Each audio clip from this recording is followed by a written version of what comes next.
Okay, let's just jump right in. Today, we're going to unpack a really radical idea from Leo Gerard Fernandez's 2025 book, Cointelligentialism. Seriously, it challenges pretty much everything we think we know about our future with AI and lays out a completely new blueprint. So much of the talk around AI, whether it's in the news or in movies, it all boils down to this one single question. It's a question that's totally rooted in fear. How do we stay in control? How do we make sure this thing doesn't get away from us? But this is where Fernandez's work throws a massive curveball.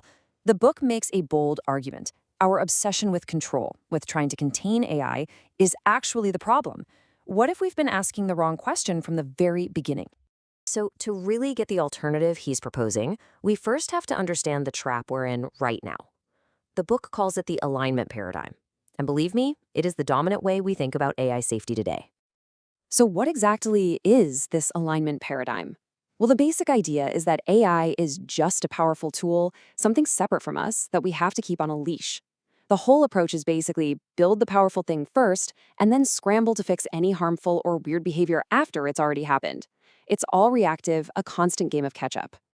And this quote, wow, it just powerfully shows the real human cost of that fix-it-later mindset. During Cape Town's massive water crisis, an AI was built to ration water. But it ended up penalizing large families because all it was programmed to see were data points. It saw numbers, not the reality of mothers trying to care for their children. And this isn't some isolated incident, not by a long shot. We've seen this same pattern pop up again and again. Remember Amazon's hiring tool that basically taught itself to be biased against women? Or AIs that scan resumes and punish mothers for taking time off to raise kids? There was even a hospital in Delhi where an AI system learned to push the most vulnerable patients to the back of the line. So here's the kicker. These aren't just bugs in the system. They are features of a deeply flawed way of thinking. Okay, so if control and containment are the problem, what's the solution? This is where the book introduces its big idea, a fundamental alternative it calls we consciousness. Now, before your mind goes to sci-fi movies, let's be super clear about what this isn't. This has nothing to do with AI becoming sentient or having feelings. We consciousness is not about sharing emotions. Instead, you should think of it as a practical, ethical framework for a totally new kind of symbiotic relationship. Okay, let's break down that key phrase, because it sounds a little technical. A co-regulatory relational interface. It sounds like a mouthful, but the idea behind it is actually pretty simple. Instead of a one-way street where we give commands to a tool, this is a two-way street. It's a partnership where humans and AI are constantly adapting to each other, shaping one another's goals and actions in real time. It's like a dance. And this isn't just some abstract philosophical idea. No, it's meant to be a practical blueprint for how we actually design and build AI systems, right from scratch. This chart just lays out the difference so clearly. Look at this shift. The entire design premise moves from fixing misaligned behavior after the fact to preempting divergence through relational design from the start. The whole ethical frame shifts from control and containment to mutual flourishing and shared identity. We're talking about a completely different goal here, not just optimizing a task, but actually nurturing a partnership. The book actually lays out 7 core principles for this. Let's just touch on a few. Number 1 is co-intelligence, which means AI should be built to enhance what we can do together as a collective, not replace us.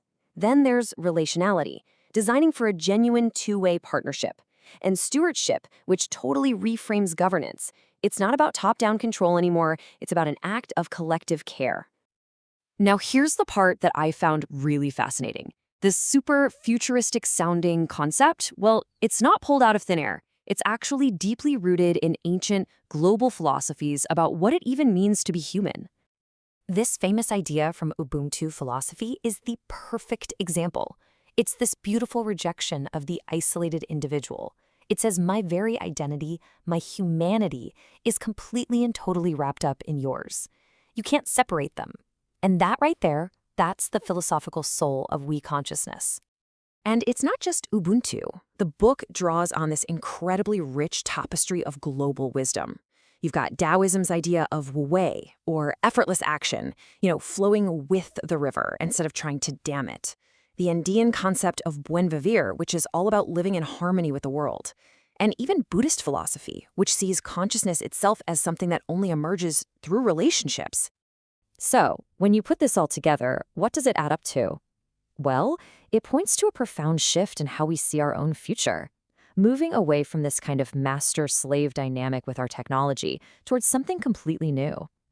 This slide really just crystallizes that entire shift. We move from seeing AI as a tool to seeing it as a partner.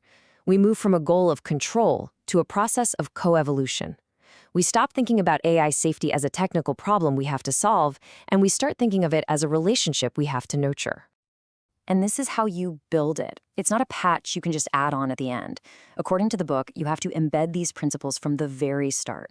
You build systems with ethics baked in from day one, with decision-making that is shared and decentralized, and with structures that encourage everyone to take collective responsibility. And that leaves us with one final, really provocative question. For so long, we have been focused on what we want from AI, what we can demand it do for us. But if this future is really going to be a partnership, well, that changes everything. It forces us to look in the mirror and ask, what are we, as humans, willing to bring to this new relationship? It kind of flips the whole conversation on its head, doesn't it?